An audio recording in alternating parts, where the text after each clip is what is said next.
Hello students, welcome to my channel.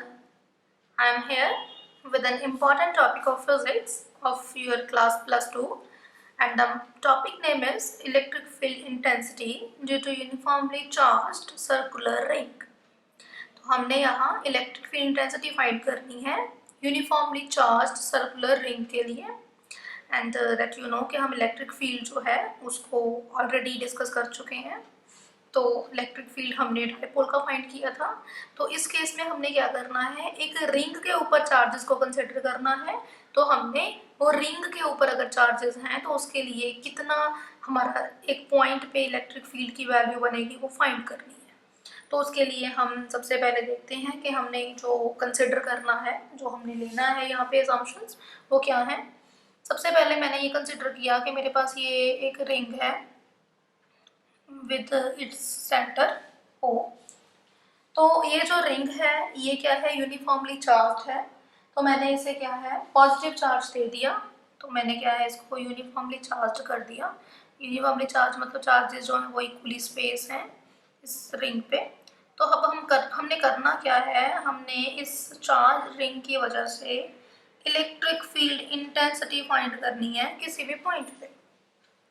तो उसके लिए मैंने कंसिडर किया कि ये जो मेरा ये जो मेरा रिंग है, रिंग का जो ये रेडियस है उसको मैंने ए कंसिडर किया। Then let's say P is my observational point. तो यहाँ पे मैंने इंटेंसिटी फाइंड करनी है, ठीक है। इसको 3 डायमेंशनली सोच के देखिए कि ये एक रिंग है, ऐसे सर्कुलर रिंग है। तो हमने करना क्या है कि एक P पॉइंट पे इंटेंसिटी जो है उसको फाइंड करना है, ठीक है। जो P पॉइंट है उसके सेंटर में से ऐसे निकल रहा है, मतलब ऐसे ये रिंग है तो ये इसके सेंटर में से ऐसे लाइन ऐसे आ रही है। लेट्स से यहाँ मेरा P पॉइंट है। तो मैंने क्या कंसिडर किया कि ये जो P पॉइंट है ये रिंग के यहाँ इस पॉइंट से R डिस्टेंस पे है और रिंग के इस वाले पॉइंट को हम A कंसिडर कर लेते हैं। और लेट्स से OP डिस्टेंस जो है सेंटर से जो डिस्टेंस है ये x है, यानी कि ये जो डिस्टेंस है OP ये x है, ठीक है। तो मैंने रिंग का ये पॉइंट कंसिडर किया। तो ऐसे ये जो डिस्टेंस है दैट इज R, ठीक है जी। और ये जो डिस्टेंस है ये A है, ठीक है जी। यहाँ से क्लियर हो जाएगा आपको। देन नेक्स्ट जो है हमने क्या देखा कि इस P पॉइंट पे हमने सबसे पहले इंटेंसिटी फाइंड करनी है फुल रिंग के लिए। तो फुल रिंग की इंटेंसिटी फाइंड करने के लिए क्या करेंगे, हम पहले स्मॉल पोर्शन कंसिडर करेंगे। तो उसके लिए जो इंटेंसिटी आएगी P पॉइंट पे उसको फाइंड करेंगे। देन आफ्टर दैट उस इक्वेशन को इंटीग्रेट करके हम सारी रिंग पे जितना चार्ज है उसकी वजह से जो इंटेंसिटी बनेगी एट पॉइंट P उसे फाइंड करेंगे। तो फर्स्टली तो यहाँ पे हम लिख देते हैं कि हमने किया क्या, let us consider small length dl। तो हमने यहाँ सपोज कर लो कि मैंने इतनी लेंथ कंसिडर की है dl हैविंग चार्ज dq। हमने कंसिडर कर लिया कि इतने से पोर्शन पे जो चार्ज आ रहा है वो dq है, ठीक है जी। इतने पोर्शन का जो चार्ज है मतलब इतने पोर्शन में जो चार्ज आ रहा है वो dq है। Then next is lambda is the linear charge density, जो हम अपनी प्रीवियस लेक्चर्स में पढ़ चुके हैं। What is linear charge density that you know. तो लैम्डा हमने यहाँ लीनियर चार्ज डेंसिटी कंसिडर की है। देन जो P है, P is the point of observation. तो यहाँ हमने क्या करना है, इंटेंसिटी फाइंड करनी है। That is the point of observation on the axis. देख सकते हैं आप ये सेंटर में से पास हो रही है। तो मैंने एक्सिस पे एक पॉइंट ऑफ ऑब्जर्वेशन P लिया है on the axis which is at distance x from O से x डिस्टेंस पे है। एंड ये जो डिस्टेंस एंड यही लिख देते हैं and R from R distance पे है फ्रॉम पॉइंट A, ठीक है जी। जो डी एल लेंथ हमने कंसिडर की है, इस पॉइंट से हमारे पास इसका डिस्टेंस आर है और इसका ओ पॉइंट से डिस्टेंस जो है वो एक्स है। Then next is, let's say this is the angle theta, तो मैंने इसे थीटा कंसिडर किया। अब अगर हम डायरेक्शन की बात करें तो P पॉइंट पे पॉजिटिव चार्ज की वजह से जो इंटेंसिटी आएगी, ये जो पॉजिटिव चार्ज हमने डी को कंसिडर किया, इसकी वजह से जो इंटेंसिटी आएगी दैट विल बी पॉजिटिव की इंटेंसिटी इज आउटवर्ड डायरेक्शन। तो डी क्यू की जो हमारे पास डी स्मॉल फील्ड डी, तो डी जो हमारे पास फील्ड इंटेंसिटी आएगी due to the charge d q, that will be outward direction. Outward direction में है तो डी की डायरेक्शन ये होगी। तन अगर मैं इसको ऐसे लिख दूं तो अगर इस एंगल को भी क्या लिखेंगे, थीटा, लेट्स से ये पॉइंट भी हमने यहाँ लिख दिया, तो इस एंगल को थीटा लिखेंगे cos these are the vertically opposite angles। अगर ये थीटा है तो ये भी थीटा है, तो मैंने क्या किया, अगर ये थीटा है तो मैंने इसके कंपोनेंट कर दिए, that becomes D E cos theta and this component becomes D E sin theta. Okay, तो सबसे पहले हमने डी क्यू चार्ज लिया, डी एल लेंथ है जिसकी एलिमेंट की, उस पर चार्ज डी क्यू है। देन हमने उस चार्ज की वजह से पी पॉइंट पे इंटेंसिटी देखी D E which is in the outward direction, तो हमने इस इंटेंसिटी के दो कंपोनेंट कर दिए, D e sine theta and d E cos theta, these are the rectangular components. तो सबसे पहले हम इसको मैथमेटिकली लिख लेते हैं, the intensity electric field intensity due to dq क्या आएगी, that is dE is equal to 1/4 pi epsilon naught dq by square of distance r square। then क्या देखते हैं कि हम इसको ऐसे लिख सकते हैं dE, क्योंकि हमने क्या पढ़ा है, लैम्डा होता है that is the linear charge density dq by dl। so from here you can write the value of dq, that is lambda dl by r square। so dE becomes 1/4 pi epsilon naught lambda dl by r square। अगर आप यहाँ diagram से देखें, ये हमारे पास perpendicular बन रहा है, ये हमारे पास क्या है, थीटा है, यहाँ एंगल 90 है, वहाँ एंगल क्या है, थीटा है, तो थीटा के सामने वाली साइड ये परपेंडिकुलर हो गई, ठीक है जी। ए एक्स आर इन तीनों की बात कर रहे हैं हम। अगर ये एंगल 90 है तो ये राइट एंगल ट्रायंगल है, थीटा के सामने वाली साइड क्या है, परपेंडिकुलर है, ये बेस है, ये हाइपोटेन्यूज है, ठीक है जी। तो यहाँ से हम आर की जो वैल्यू है वो इन terms of A and x find कर लेंगे, क्योंकि ए जो है वो हमारे पास क्या है, चेंज नहीं हो रहा, ठीक है, रेडियस है, और एक्स भी क्या है हमारे पास, एक्सिस पे हमने लिया है इसको, ठीक है, तो इसकी वैल्यू भी क्या है, सेम है, बट आर हमारे पास क्या है, वेरिएबल है। तो हमने क्या किया, आर को in terms of x and a ले लिया, तो हम यहाँ पे लिख देंगे put r square is equal to x square plus a square. तो ये हमारा पाइथागोरस थ्योरम लगाई है हमने यहाँ पे, उस थ्योरम को यूज करके हमारे पास आ गया hypotenuse square is equal to perpendicular square plus base square, then that will give you d E 1/4 pi epsilon naught lambda dl by x square plus a square। तो ये हमारे पास dE की वैल्यू आ गई। देन नेक्स्ट इसकी direction की अगर बात करें तो हमने क्या देखा, dE cos थीटा, तो इस डायरेक्शन में, dE sin थीटा इस डायरेक्शन में आ गया, क्योंकि हमने dE के इफेक्ट को दो पार्ट्स में डिवाइड कर दिया। Because that you no ring is symmetrical, अगर सिमेट्रिकल है तो हम क्या देखते हैं कि हर पॉइंट के ऑपोजिट एक पॉइंट है। अगर मैंने यहाँ लिया तो यहाँ भी है, यहाँ लिया तो यहाँ भी है, यहाँ पॉइंट लेंगे तो यहाँ भी है, दैट मीन क्या है, हर पॉइंट के ऑपोजिट एक पॉइंट पड़ा है। दैट मीन अगर मैं इसी पॉइंट की बजाय, इसी लेंथ की बजाय मैं लेंथ यहाँ पे कंसिडर करूँ डीएल, ठीक है, अगर मैं लेंथ यहाँ पे कंसिडर करूँ, इसको यहाँ ऐसे ज्वाइन करूँ, उसकी इंटेंसिटी फाइंड करूँ, तो उसकी इंटेंसिटी इस डायरेक्शन में आएगी। तो उस इंटेंसिटी को फिर मैं क्या करूं, दो पार्ट्स में डिवाइड करूं, तो इंटेंसिटी डीई साइन थीटा इधर आएगी और डी ई कॉस थीटा क्या आएगी, ऊपर आएगी। दैट मीन क्या है कि डी ई कॉस थीटा यहाँ आ गया, ठीक है। तो डी ई साइन, यानी कि हर डी ई साइन थीटा के ऑपोजिट एक डी ई साइन थीटा पड़ा है।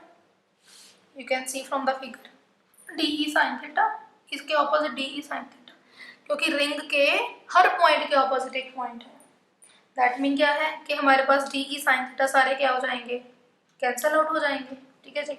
तो इसको हम यहाँ पहले लिख लेंगे। तो कैसे लिखेंगे देखते हैं, divide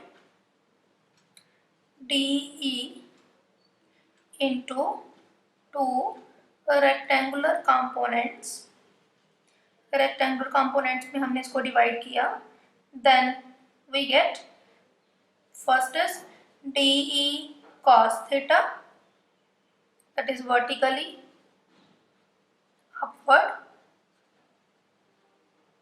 then second is DE sin theta, that is a horizontal component.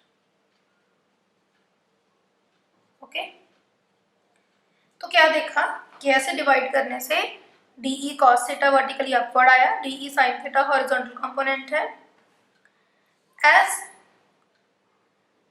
all DE sin theta have their opposite component, her DE sin theta के opposite एक DE sin theta है, have their same opposite component, so they will cancel out.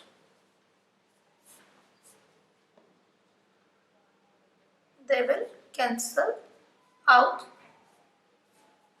So क्या देखते हैं कि अगर वो cancel हो जाएंगे तो रिमेनिंग क्या है, देयरफॉर टोटल में जो इलेक्ट्रिक फील्ड आएगा that will be given by the sum of all DE cos theta.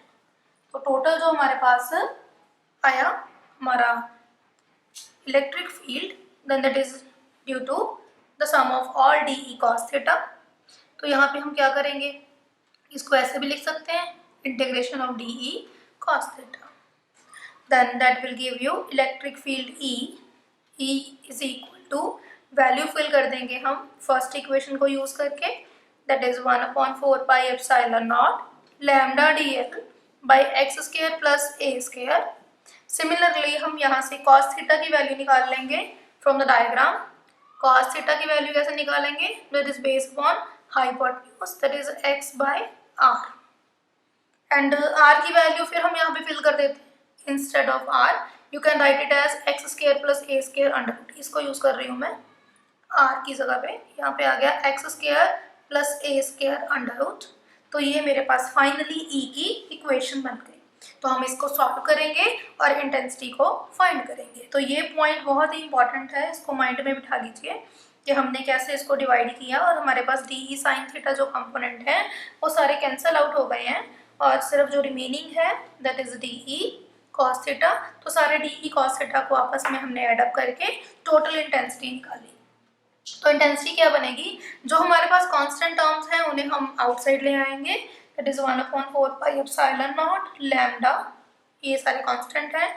x जो डिस्टेंस है, ठीक है जी, इस x डिस्टेंस को भी हम आउटसाइड ले आएंगे, then that is x, then next is x square plus a square, raise to power कितनी बनेगी, ये 1 है, 1/2 है, दैट बिकम्स 3/2। तो हमारे पास इंटीग्रेशन किसका हो रहा है, सिर्फ dl का। dl क्या है हमारा, टोटल लेंथ। तो टोटल लेंथ क्या आएगी सर्कल की, दैट इज सर्कमफ्रेंस। तो सर्कमफ्रेंस कितना बनेगा, 4 pi epsilon naught lambda x by x square plus a square raise to power 3/2।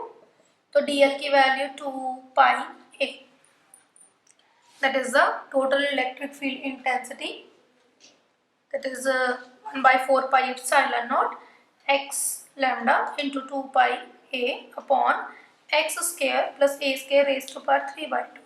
You can also write it as you know lambda is equal to, lambda क्या है, charge per unit length होता है ना, तो हम इसको ऐसे लिख सकते हैं ना फिर यहाँ पे कि लैम्डा चार्ज क्या होगा, फिर charge is equal to lambda into l. तो lambda into l, lambda into l यहाँ पे कितना 2 पाई है, that mean that lambda and 2 pi है that can be written as charge, क्यों, टोटल चार्ज, क्यों। तो हमने यहाँ पे E को लिख लिख लिया 1/4πε0 दैट क्यू की जो वैल्यू है यानी कि लैम्डा 2πa को हमने यहाँ पे क्यू लिख दिया x² + a² raise to power 3/2। तो ये आ गई जी electric field intensity at the point P due to uniformly charged circular ring. तो ये अपनी टोटल जो इलेक्ट्रिक फील्ड इंटेंसिटी है इतनी बनेगी P पॉइंट पे इस रिंग की वजह से। तो अगर हम ये कंसिडर कर लें, इसका स्पेशल केस देखते हैं, चेक कर लेते हैं कि हमारी डेरिवेशन ओके है।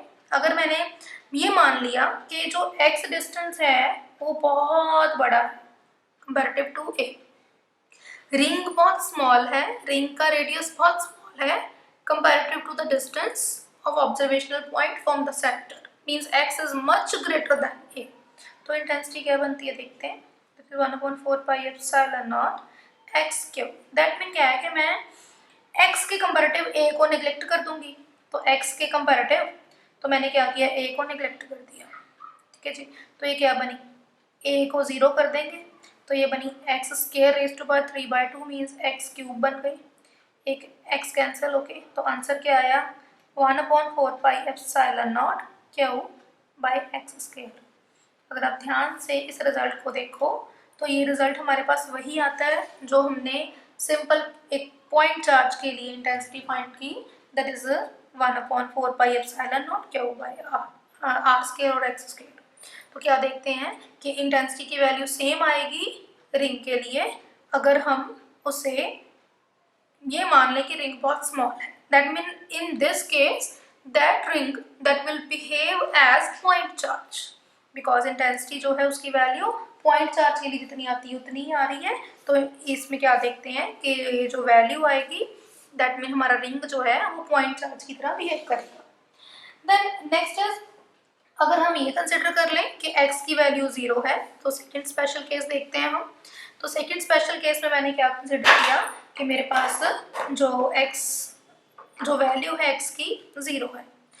If x is equal to 0 then intensity कितनी आएगी, यहाँ पुट कर देंगे x को 0 तो इंटेंसिटी की वैल्यू 0। दैट मीन x की वैल्यू 0 मतलब सेंटर की बात कर रही हूँ मैं, ठीक है। तो सेंटर पे इंटेंसिटी क्या आएगी 0, ठीक है जी।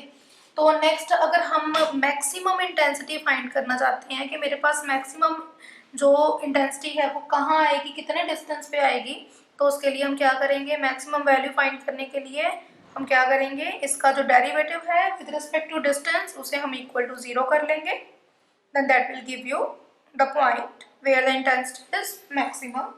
तो इस डेरिवेटिव को सॉल्व करने के लिए आपको क्या करना पड़ेगा, ये जो फाइनल आपके पास इक्वेशन आ रही है इसका डेरिवेटिव लेना पड़ेगा x³ + a² raise to power 3/2 according to dx। तो इसका डेरिवेटिव लेने के लिए क्या करेंगे कि ये जो सारी टर्म हमारे पास जो जिनका डेरिवेटिव नहीं होना है, जो हमारे पास कांस्टेंट है उन्हें हम बाहर ले आएंगे 1/4πε0, इसको हम आउटसाइड ले आए, चार्ज जो है that will remain same and derivative हो रहा है किसका x into x² + a² raise to power -3/2, इसको हम ऐसे लिख सकते हैं then that is equal to 0। हमने क्या किया, हमने इसमें से जो कांस्टेंट टर्म्स हैं उनको आउटसाइड ले लिया, तो डेरिवेटिव किया जो रिमेनिंग है variable x into x² + a² raise to power -3/2। तो इस डेरिवेटिव को इक्वल टू 0 कर रहे हैं ताकि हम हमारी जो मैक्सिमम वैल्यू है x की वो फाइंड कर लें। तो उसके लिए हमने क्या किया, इसका डेरिवेटिव करना है तो फर्स्ट फंक्शन और सेकंड फंक्शन कंसिडर कर लिया। डेरिवेटिव करेंगे first function as it is, derivative of second का डेरिवेटिव करेंगे तो क्या आएगा, that is x² + a² raise to power 3/2 था, 3/2 एज इट इज आगे आ जाएगा, ठीक है। तो मैं लिख रही हूँ 3/2 -3/2 पावर आगे आ जाएगी, तो यहाँ एक पावर माइनस हो जाएगी, then that will give you x² + a² -5/2 बनना था, मैंने इसको नीचे लिख दिया, इनटू ये जो हमारा x² है इसका डेरिवेटिव बनेगा that is 2x, right. Then next is एक x, ये इसका 2x बन गया, एक x ऑलरेडी है, राइट इट एज ये प्लस डेरिवेटिव जो हमने लेना है second function as it is derivative of first का डेरिवेटिव हमारे पास x का डेरिवेटिव dx by dx 1 आएगा, that is equal to 0. So you can solve it as तो मैं यही x मैंने अंदर लिख दिया ना, तो ये बन गया 2x square, that is x square plus a square raised to power 5/2. x इसको मैं उधर ले जा रही हूँ, then that will give you minus x square plus a square raised to power minus 3/2. तो ये कैंसिल हो गया, तो यहाँ से आया 3 equal to x square, that is x square plus a square raised to power minus 3/2, that becomes plus 5/2, क्योंकि base same है तो पावर्स जो हैं वो ऐड हो जाएंगी. That will give you x square plus a square, that is 3x square equal to, that becomes 2 LCM 2/2, that is 1. तो 3x square minus x square is equal to a square, तो ये आ गया x square 2x square is equal to a square, और यहाँ से हमारी x की value आ गई a/√2. तो हमने यहाँ पे क्या किया, x की वैल्यू फाइंड की कि x जो है जब a/√2 होगा तो इंटेंसिटी क्या होगी, मैक्सिमम होगी.